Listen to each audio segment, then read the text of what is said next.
Here with me, two independent journalists who braved the deranged crowds, Nick Shirley in New York City and Anthony Cabassa in L.A. Nick, let's start with you. So the women, I was fascinated. I was following you when you were at the protest. So the women and a couple guys who were with those neon yellow signs, they show up to, quote, marshal you, correct? Yes. I thought it was hysterically funny, but tell us what that is. They showed up to essentially try to push me out of the protest. They had a sign that said, right-wing troll, when in reality I was just there speaking with the people, and then they start causing all this chaos by bringing all this attention to me that I wasn't even there for, and it just caused everything to get out of hand. And as you saw, I figured I might as well take them for a run if they're going to be following me for a while. I like the reference to her Gucci glasses. That cracked me up. All right, Anthony, there was a story circulating yesterday that the LAPD ran over a protest there who I guess it blocked a cop car, but your angle of the video showed the truth, and you put it out there. Let's watch.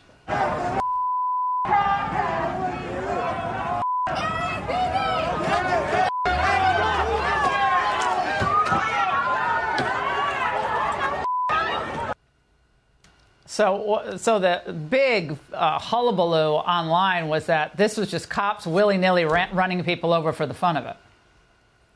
Yeah, exactly. That's what we saw on Saturday at the No Kings. Shortly after the, I would say, mostly peaceful protest, it turned violent like it typically happens in Los Angeles. And so this specific gentleman, he is a known provocateur. He's even gone up to Portland. And from what Andy No has reported, it looks like he is the same gentleman that got arrested up there. And now he's back to L.A. To continue protesting police down here in the ICE facility.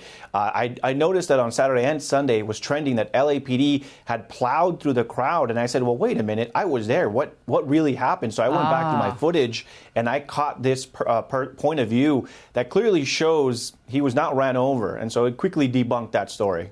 No, he was not run over. He was kind of like throwing himself in the front of the car. You know, we have this issue in the D.C. area where, you know, we have people who get bumped on purpose, jam on their brakes so they can then file a lawsuit. It's kind of like that deal. Nick, you might have ruined a relationship, I think, this weekend in some of your videos. This was very sad. Watch. Do you support the deportation of illegal immigrants? Yeah. Yeah. I do. Okay. She's saying she doesn't. If they're illegal, then yeah. Do you not support the deportation of illegal migrants?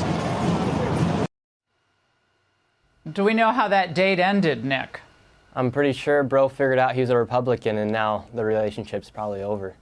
I mean, Anthony, I'm sorry, but I got more laughs out of this video. I mean, there was a lot of disturbing things in these protests, but most of it just seems like the theater of the absurd.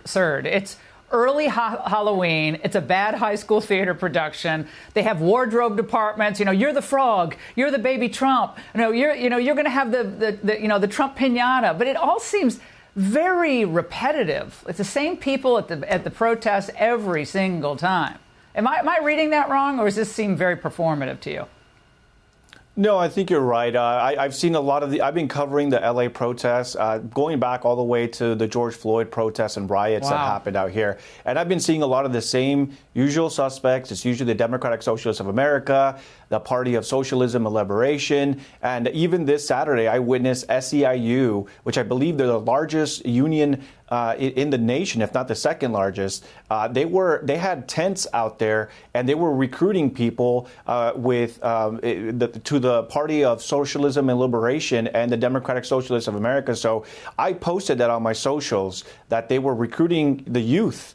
Some of these new people coming out and wanting to, quote unquote, resist fascism, saying that only socialism can defeat fascism. So I'm kind of interested to see what some of the union members of SEIU have to feel about the fact that their union due money is being used to recruit the youth and some of these protesters into socialist parties. Far left. SEIU is a complete disaster. But they're playing on the affordability issue that Mamdani is glommed onto, and they think that's going to sweep Republicans out of office next year. So cost of living is a real problem for young people. But Nick, I found that when I was watching the videos, and I wasn't there, but you can correct me, it seemed like mostly older people.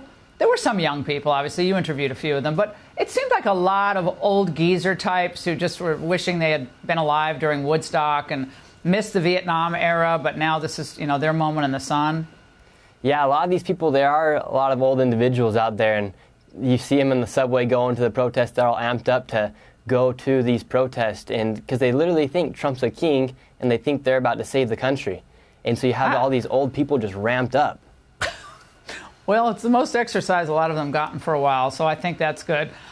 Nick, actually, Anthony, I want you to listen to what one woman in Portland said at one of these protests. Watch. For a birthday present, what do you hope happens? You wake up tomorrow morning. I hope that I see the obituary that we're all waiting for tomorrow. That's what I hope for. You wishing that President Trump is dead? Yes, absolutely. Okay. Absolutely. Absolutely. So, Anthony, in a real dictatorship, of course, you couldn't say that on camera, correct? So they don't really think Trump's a dictator. She's not worried about saying that on camera. Right, yeah, that's why it's so important that independent journalists like Nick and myself are out there getting these sound bites, because when we ask the protesters, why are you really here? What do you really think? They say these things, but it's almost hard to believe they're saying it because we know deep down they don't really believe it. So it's almost like, what are you listening to that you are having to say these things? I mean, and one of the scarier parts is I talked to people. I was live on TikTok interviewing some folks, and I met a lot of educators telling me, yeah, I teach high school, I teach middle school, I teach kindergarten. And I'm like, what? And your organization is okay with this? Your union? Like, oh, yeah, they promoted it. They send us all emails demanding that we be out here, asking us, hey, come join us. And I'm just shocked. And I'm like, man, I don't know if these people know, that they're going to go on air and maybe someone's kids is out there and they're like, hey, that's my teacher. Yep. What are they doing talking like this? Hey, Sean Hannity here. Hey, click here to subscribe to Fox News YouTube page and catch our hottest interviews and most compelling analysis. You will not get it anywhere else.